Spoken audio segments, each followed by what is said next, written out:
শ্রীমদ্ ভগবদ্ গীতা নবম অধ্যায়। ভগবান শ্রীকৃষ্ণ বলেছেন, জীব সংসাররূপ অপরা প্রকৃতির মায়াতে মুগ্ধ হয়ে নিজেকে এক অসৎ আবরণে ঢেকে রাখে। যে ক্ষণে সে ওই মায়ার অসৎ আবরণটি সরিয়ে ফেলতে পারে, সেই ক্ষণেই তার সৎ স্বরূপের প্রাপ্তি হয়ে যায়। বিষয়ভোগের লালসা দূর হলে দুরাচারিতাও দূর হয়ে যায়।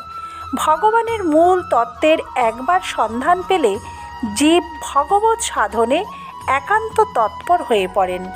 অতি শীঘ্রই তিনি ধার্মিকে রূপান্তরিত হন।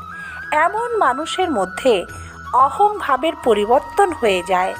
ভগবানের সাথে তার অনন্য ভাবের উদ্ভব হয়। তার পূর্বার্জিত বহু জন্মের পাপরাশি ধৌত হয়ে যায়। ফলে তিনি সাধু হয়ে যান।